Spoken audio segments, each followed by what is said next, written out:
Sawa, umesisitiza hapa swala la kufika kwenye ofisi ya TRA kulingana na eneo ambalo yupo. Huyu mlipa kodi sasa anapaswa kufanya nini katika kipindi hiki? Je, kuna viambata ambavyo anatakiwa kuvibeba wakati anaenda, ama maelezo ambayo anatakiwa kuwa nayo ambapo ataulizwa, ama ni kitu gani anatakiwa kufanya?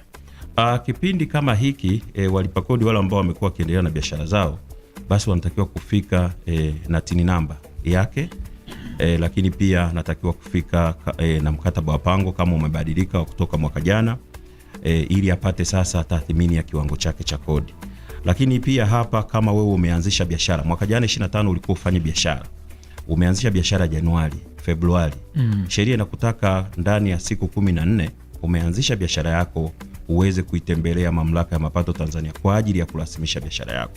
Sasa huyo pia anakuja, tunampa namba ya utambulisho wa mlipa kodi, yani TIN, na ili upate hiyo TIN lazima uwe na mkataba wa pango, uwe na kitambulisho chochote, lakini na barua ya utambulisho kutoka serikali ya mtaa. Kwa hiyo wewe tutakupa TIN, lakini utafanya tathmini ya biashara yako ili kujua kiwango chako cha kodi. Lakini wale ambao sasa tayari wamefika, wamepewa viwango vyao vya kodi vya miaka 26, basi wana mchanganuo kabisa, kwa sababu serikali imeweka unafuu mkubwa katika kulipa kodi hizi. Unapopata kodi yako ya mwaka inagawanya mara 4 ili sasa upate vipindi ambao vilivyo sawa vya kulipa kodi.